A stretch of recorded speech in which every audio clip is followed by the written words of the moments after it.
Bienvenue dans une nouvelle vidéo. Aujourd'hui, nous allons explorer une histoire fascinante, mais avant cela, je vous invite à vous abonner à la chaîne afin que nous puissions continuer à vous proposer d'autres contenus comme celui-ci. C'est parti. Partie 1 : les filles oubliées d'Adam et Ève. Lorsqu'on évoque les descendants du premier couple humain, on pense immédiatement à l'histoire de Caïn et Abel. Ces deux frères sont les plus célèbres, principalement en raison du drame du tout premier meurtre de l'humanité.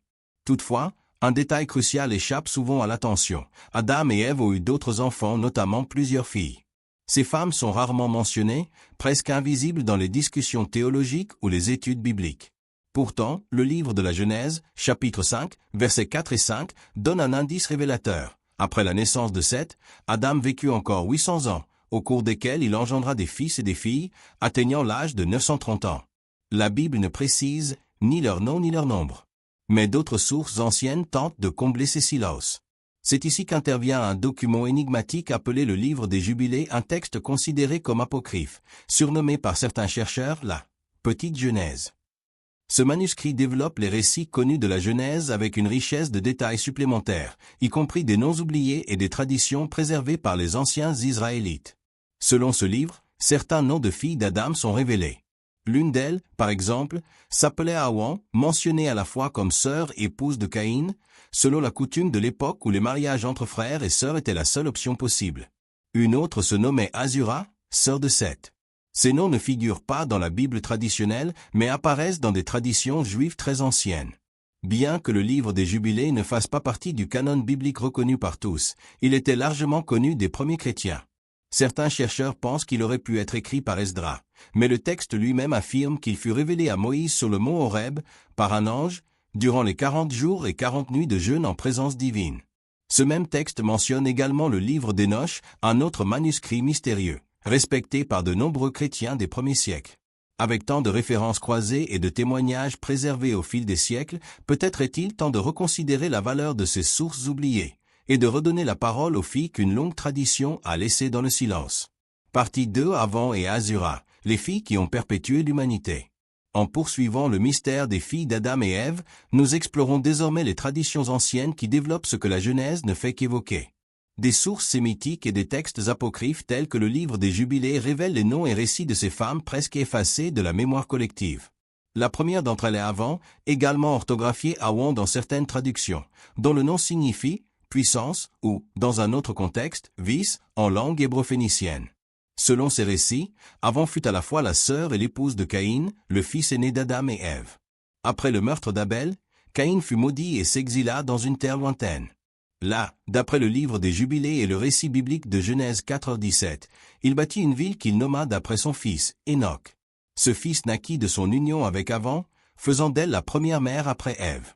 Fait intéressant, une autre tradition préservée dans la caverne des trésors appelle Hawan par le nom de Kélima. Bien que les sources utilisent des noms différents, elles s'accordent toutes sur son identité en tant que première fille de l'humanité et compagne de Caïn. La deuxième fille mentionnée est Azura, une figure encore plus oubliée mais pourtant essentielle. On dit qu'elle épousa Seth, le troisième fils d'Adam et Ève, né après le drame entre ses deux frères. Le nom Seth dérive d'une racine hébraïque signifiant « remplacement ». Il fut vu par ses parents comme une consolation envoyée par Dieu après la perte d'Abel. Le livre des Jubilés ajoute un détail surprenant. Azura était à l'origine l'épouse d'Abel. Après son meurtre, elle devint veuve. Lorsque Seth atteignit l'âge adulte, il prit sa sœur Azura pour épouse, et de cette union naquit Hénoch, reconnu comme le successeur de la lignée juste. Selon la chronologie de ce livre, Azura naquit durant la 6e semaine du 4e jubilé, et s'unit à Seth dans la 5e semaine du 5e jubilé.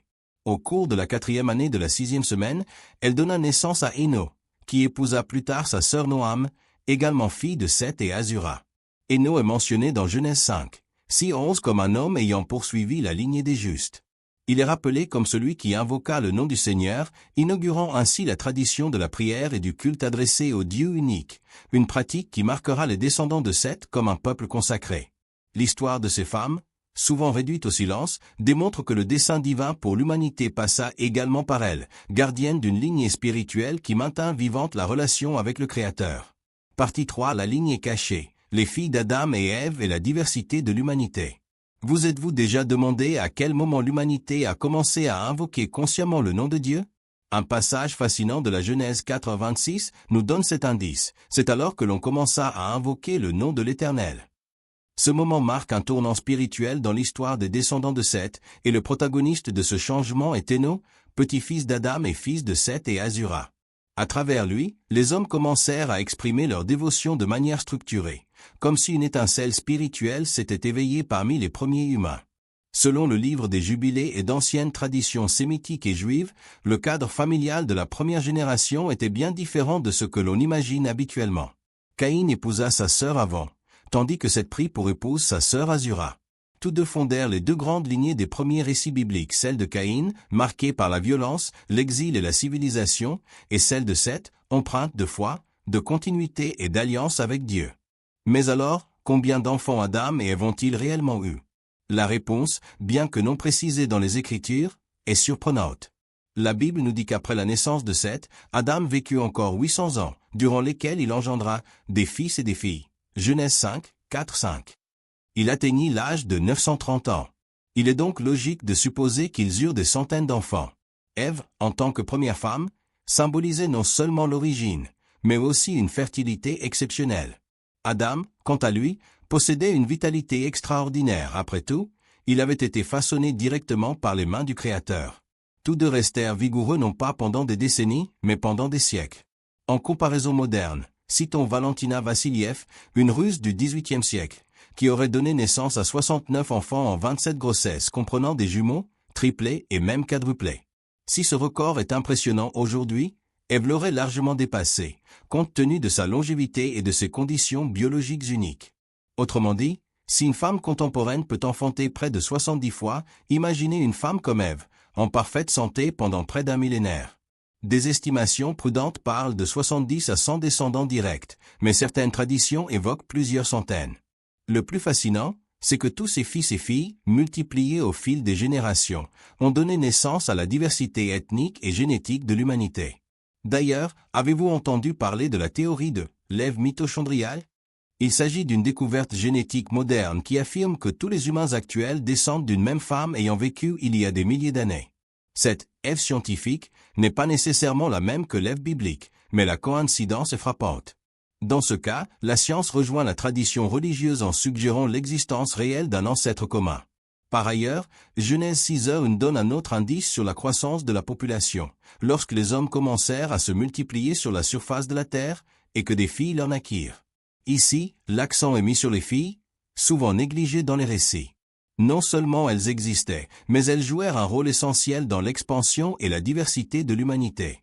Selon certaines traditions, beaucoup d'entre elles épousèrent leurs frères, une pratique alors nécessaire en l'absence d'autres lignées, et devinrent les mères des premières nations de la terre. On pense aussi qu'Adam et Ève avaient une origine ethnique mixte, ce qui expliquerait la diversité physique et culturelle remarquable parmi leurs enfants. Cette richesse génétique s'est transmise à travers les âges, et c'est pourquoi, encore aujourd'hui, nous partageons tous une même humanité. Alors, si vous n'aviez jamais réfléchi aux filles d'Adam et Ève, vous avez maintenant de solides raisons de les considérer avec attention. Elles furent mères, épouses, détentrices de culture et surtout, des actrices centrales de l'histoire humaine. Elles ont façonné les premiers foyers, élevé les premières générations et transmis avec courage et foi la lignée humaine. Et vous, connaissiez-vous ces informations? Laissez votre commentaire, partagez avec ceux qui aiment explorer les thèmes bibliques oubliés. Et bien sûr, si vous avez des suggestions de personnages ou d'événements pour de prochaines vidéos, notez-les ci-dessous. Merci d'avoir suivi et à très bientôt pour un nouveau chapitre sur les histoires oubliées des Écritures. Si vous avez aimé la vidéo, abonnez-vous à la chaîne, laissez un like et partagez-la.